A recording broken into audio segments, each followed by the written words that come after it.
Je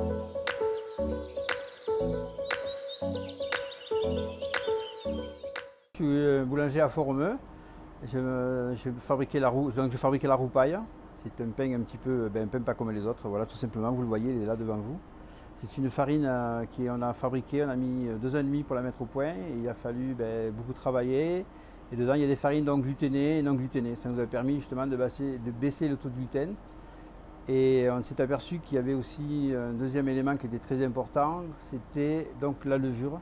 Donc il faut savoir que dans ce pain, vous n'avez que 4 mg de levure au kilo de farine, alors qu'un boulanger normal travaille minimum 15 grammes, voire 20 grammes, et voire plus, quoi.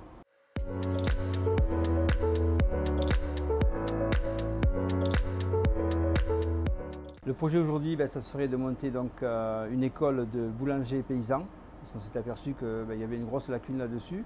Et donc ça serait de pouvoir partir donc, de la céréale directement, moudre et faire donc, les farines tout simplement avec ce moulin. Et à partir de là, pétrissage mécanique et à la main pour venir quand même aux anciens.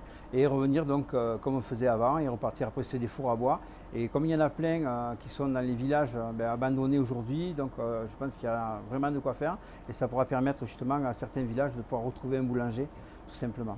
Le projet, on l'a parce qu'il y a justement, Françoise en parlait bien tout à l'heure, c'est qu'on avait, avec la Chambre des métiers, on avait vu justement, on avait même de l'autre côté de la frontière, ils étaient en pourparlers pour le faire et tout, ça les intéresse vraiment, parce qu'ils n'ont pas du tout les mêmes systèmes d'école que nous et tout ça et tout. C'est vrai que nous, on a un cursus qui est vachement plus important par rapport à eux, surtout sur la boulangerie, la viennoiserie et la pâtisserie. C'est vrai qu'ils viennent se former chez nous.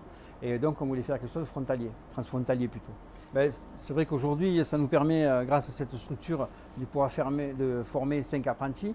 Il faut savoir qu'aussi on reçoit tous les stagiaires des écoles, l'école par exemple Christian Bourquin, on a beaucoup de stagiaires, on a même un stagiaire qui a arrêté l'école et qui est resté chez nous donc en apprentissage parce que bon, il a vu que c'était pas du tout pareil.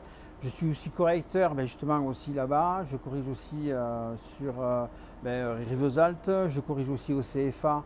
On a été sélectionné 2 fois pour représenter la France au niveau des championnats de France pour la sélection du mondial. On a fait les championnats de France, on a préparé le MOF aussi, on a aussi préparé des personnes qui ont passé le MOF ici, on ne va pas donner les noms.